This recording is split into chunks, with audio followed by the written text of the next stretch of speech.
Olá você, seja muito bem-vindo ao meu canal. Eu sou Marterson Castelo Branco, estudante de teologia, e você está aqui no Apostolado Católico. Nós estamos aqui estudando a Sagrada Tradição e nós estamos aqui no 5º vídeo. Eu espero que você esteja gostando. Se estiver gostando, já sabe, envia para os teus colegas, manda para a galera da tua igreja, do teu grupo de oração, para que mais pessoas conheçam a nossa fé católica, para que mais pessoas possam amar, como vai dizer Santo Agostinho, nós só amamos aquilo que nós conhecemos. Existe uma playlist onde você pode assistir todos os vídeos anteriores a esse e você é meu convidado para se inscrever no canal e ajudar a propagar a fé católica, tudo bem? Em nome do Pai, do Filho e do Espírito Santo. Amém. Ave Maria, cheia de graça, o Senhor é convosco. Bendita sois vós entre as mulheres. Bendito é o fruto do vosso ventre, Jesus. Santa Maria, Mãe de Deus, rogai por nós, pecadores, agora e na hora de nossa morte. Amém. Auxílio dos cristãos, rogai por nós. São José, rogai por nós e providenciai. Então vamos aqui, olha só, 5ª parte. Olha como esse aqui é interessante, ó. Resulta assim que não é através da Escritura apenas que a igreja consegue sua certeza a respeito de tudo que foi revelado. Você sabia disso? Você sabia que a igreja não acredita na revelação somente naquilo que foi escrito? Por quê? Porque nós já vimos nas aulas anteriores que a revelação de Deus ela aconteceu de diversos modos, tá? Então, nós acreditamos que a fonte da revelação divina é tanto a Escritura, tudo bem, como a tradição apostólica. É por isso que nós católicos não cremos somente na Bíblia. Existe um monte de problemas lógicos de acreditar somente na Bíblia. Por exemplo, nos primeiros 15 séculos não existiam a imprensa, não existia a máquina de imprimir criada por Gutenberg, tá? Então seria muito contraditório que Deus desejasse que a igreja acreditasse só na Bíblia, tá certo? Seria muito problemático essa ideia. Seria muito problemático que Deus quisesse que todos os católicos do mundo inteiro tivessem uma Bíblia para se informar sobre as verdades da fé. Aí nós iremos lembrar do que disse São Paulo aos Romanos, que a fé ela vem pelo ouvir e não pela leitura do livro. Só que, ao mesmo tempo, nós não podemos achar que isso significa que a Bíblia deve ser desprezada. Não, não deve. No vídeo anterior eu deixei bem claro, a Bíblia e a tradição têm a mesma importância. Nenhum católico pode dizer que a tradição é mais importante, nenhum católico pode dizer que a Bíblia é mais importante. Porém, nós sabemos que até por uma questão lógica, a tradição foi anterior à Escritura, tá bom? Por isso, ambas, a Escritura e tradição, devem ser aceitas e veneradas com igual sentimento de piedade e reverência. Olha que interessante, a Escritura e a tradição devem ser aceitas pelos católicos e veneradas, tudo bem, com igual sentimento de piedade e reverência. Muitas são as passagens do Novo Testamento que revelam a importância da tradição oral. Olha o que São Paulo diz a Timóteo, em 2 Timóteo 2,2. O que ouvistes de mim em presença de muitas testemunhas, confia-o a homens fiéis que sejam capazes de ensinar ainda a outros. Então, São Paulo, quando ele ordena Timóteo, ele pede que Timóteo ensine aquilo que ele aprendeu de São Paulo para outras pessoas. Nós vemos aí claramente uma sucessão. Nós vemos aí claramente um apóstolo ordenando um bispo, e um bispo vai ordenar outros, tudo bem? Para que Timóteo ensine o que aprendeu e esses homens também ensinem outros. Ou seja, São Paulo já está pensando na perpetuidade desta transmissão apostólica. Note bem, ouvistes de mim, é a transmissão oral do depósito da fé, tá bom? Vemos aí a própria Escritura atestando a existência da transmissão oral de geração a geração. Este depósito oral chegou até nós pela palavra oficial da Igreja e não pode ser desprezada. Jesus deixou claro a seus discípulos, na noite da despedida, que ele não lhes tinha ensinado tudo, mas que o Espírito Santo faria ao longo do tempo. Lembra disso? Jesus disse que eu ensinarei outras coisas, tem muita coisa que eu não posso vos ensinar porque vocês não irão entender, mas o Paráclito vai revelar todas as coisas. João 16:12. Muitas coisas tenho a dizer-vos, mas não as podeis suportar agora. Quando vier o advogado, o Espírito da verdade, ensinar-vos-á toda a verdade. Perceba que o verbo está no futuro, ensinar-vos-á. Então o Espírito Santo, após a partida de Jesus, iria continuar agindo no meio da igreja, iria continuar inspirando a igreja e revelando todas as verdades necessárias para a nossa salvação, tá bom? Todo esse ensinamento que o Espírito Santo foi acrescentando à igreja é o que foi é o que foi formado a sua sagrada tradição, tá?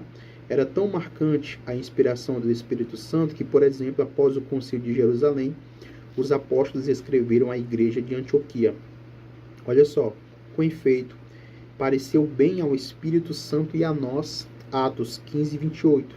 Ou seja, lá no Concílio de Jerusalém, nós já percebemos que os apóstolos eles já não tomam mais decisões sozinhos, tudo bem? Porque eles tinham a noção que o Espírito estava entre eles, revelando as vontades divinas, tá? Então eles não dizem, pareceu-nos bom, pareceu-nos verdade, tudo bem? Eles colocam o Espírito Santo na frente. Eles já não tomam decisões sozinhos, tá certo?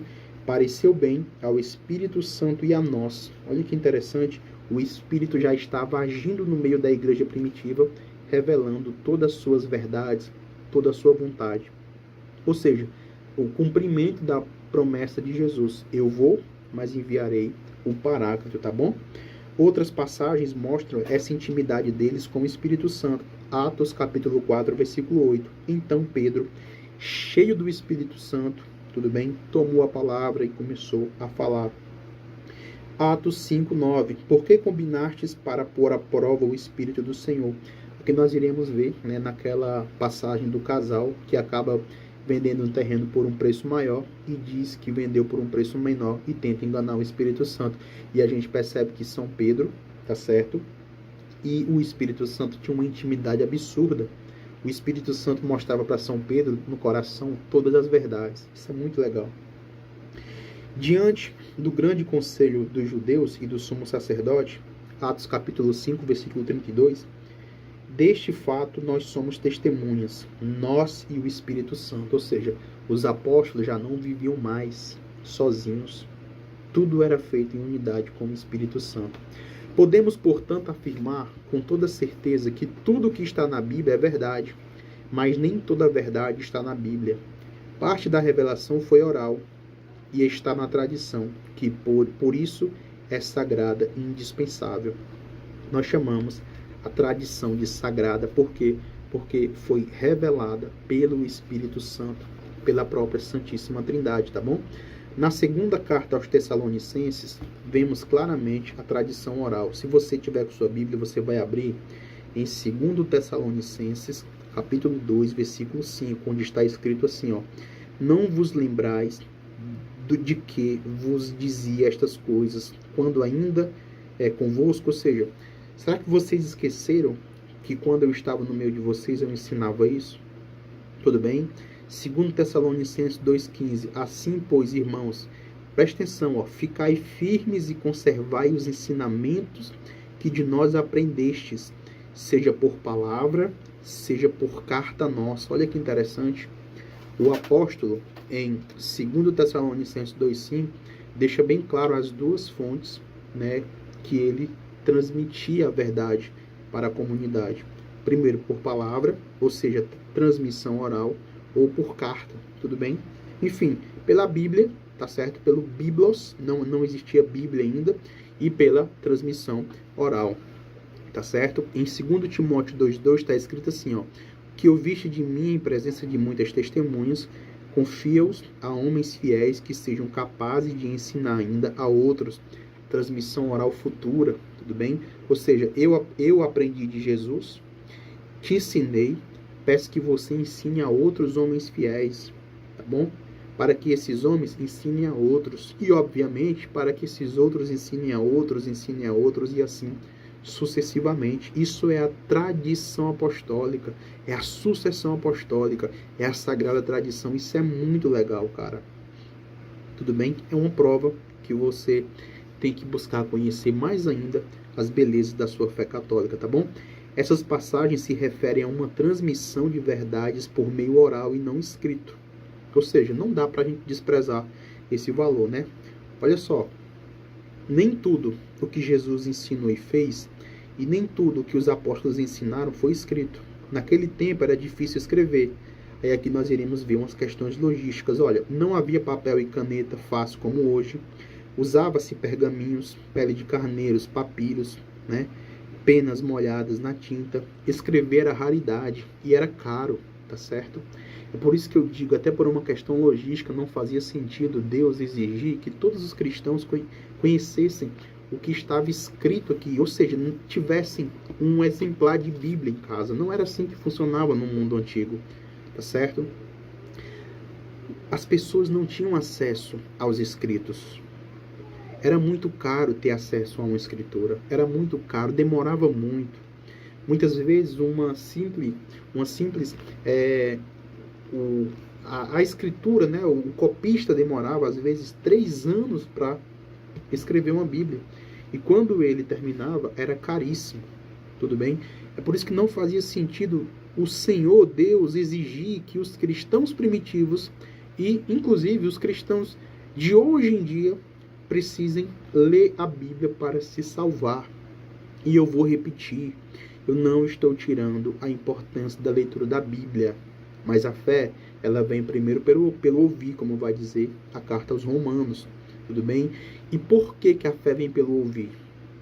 Porque, primeiro, tem que ser pregada pela sucessão apostólica, pela sagrada tradição, tá bom?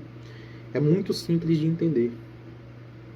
Só que quando eu falo assim, eu fico com medo de parecer que eu estou tirando a importância da Bíblia e não estou, tá bom? Eu apenas estou dizendo que por questões logísticas não tinha como o Senhor exigir que todo mundo lesse a Bíblia para se salvar. Não poderia ser assim. Não tinha Bíblia para todo mundo, não tinha sequer papiro, não tinha sequer tanto papiro assim antigamente. Não tinha sequer tanta tinta assim, tá certo? Como hoje em dia nós temos a indústria, nós temos a indústria do papel, nós temos a indústria da tinta, nós temos a indústria da caneta, nós temos a indústria da impressão.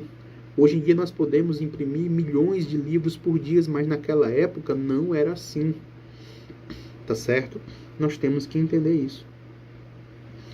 São João encerra o seu evangelho mostrando claramente isso. Olha o que é que São João diz no capítulo 20, no versículo 30 adiante. Jesus fez, diante dos seus discípulos, muitos outros sinais ainda que não se acham escritos neste livro. Estes, porém, foram escritos para credes que Jesus é o Cristo, o Filho de Deus, e para que, crendo, tenhais a vida em seu nome. Mais adiante, lá no capítulo 21, versículo 25, ele diz o seguinte: há muitas outras coisas que Jesus fez e que, se fossem escritas uma por uma, creio que o mundo não poderia conter os livros que se escreveriam. Obviamente, São João, que era um profundo estudioso, né, até para refutar as teses gnósticas, ele tinha consciência de que Jesus já existia eternamente antes da fundação do mundo, e ele estava falando disso aqui, tá? Tudo que Jesus fez, toda a criação que Jesus fez, a criação da Terra, a criação dos planetas, a criação do cosmos, se fosse escrever tudo que ele criou, não caberia livros neste mundo, tá? São João tinha essa consciência. E também outras coisas que Jesus fez ali, tá? Curas que Jesus realizou, outras pregações que Jesus realizou e que não foram escritas na Bíblia, tudo bem? Com certeza, se fosse escrever, haja livro, tá bom? Essas passagens deixam claro que os evangelistas e apóstolos só escreveram o essencial da mensagem de Cristo para credes que Jesus é o Cristo, o Filho de Deus, e para que, crendo, tenhais a vida em seu nome, tá? Então, é muito interessante a gente estudar isso para a nossa formação, para que a gente não caia na ignorância, para que a gente saiba entender a nossa fé, para que a gente tenha mais respeito pela Sagrada Tradição, pelo Sagrado Magistério, inclusive pela Sagrada Escritura, para que a gente possa entender mais ainda as belezas de nossa fé. Se você gostou, eu peço que você se inscreva no canal, curta esse conteúdo, envia para os teus colegas, para que mais pessoas possam conhecer a nossa belíssima fé católica, que é muito atacada por todo mundo, e são poucos os católicos que existem para defender e para ensinar as verdades de nossa fé. Fique com Deus e com Nossa Senhora. Abraço, até o próximo vídeo.